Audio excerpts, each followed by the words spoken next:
तर नमस्कार मित्रांनो, काल रात्री 12चा टेबल म्हणत असताना थोडा उशीर झाल्यामुळं शिवमला झोप येऊ लागली होती.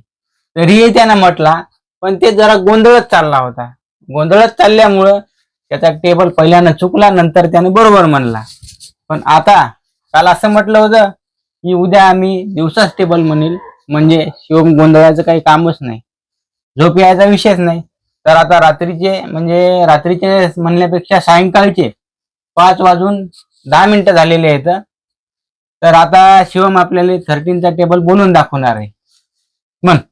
13 1 13, 13 2 26, 13 3 39, 13 4 52, 13 5 65, 13 6 78, 13 7 90, 13 8 104, 13 9 170, 13 10 130.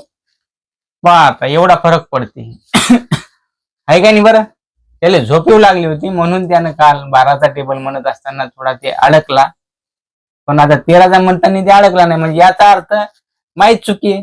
मी उशीर झाला, त्याला झोप येऊ लागली होती म्हणून ते गोंधळला.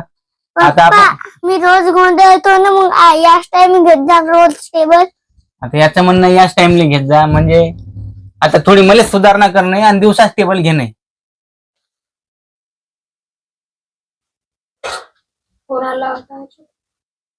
ते चालू असेल ना, सेकंड चालू आहेत ना. मला सुधारणा करून घेणे. थोडं थांबलो याच्यासाठी होतो, मधातच फोन आलेला होता, त्याच्यामुळे म्हणलं रेकॉर्डिंग चालू आहे का बंद आहे काही माहित नव्हतं, पण चालू आहे. व्हिडिओ आवडला तर लाईक करा, कमेंट करा.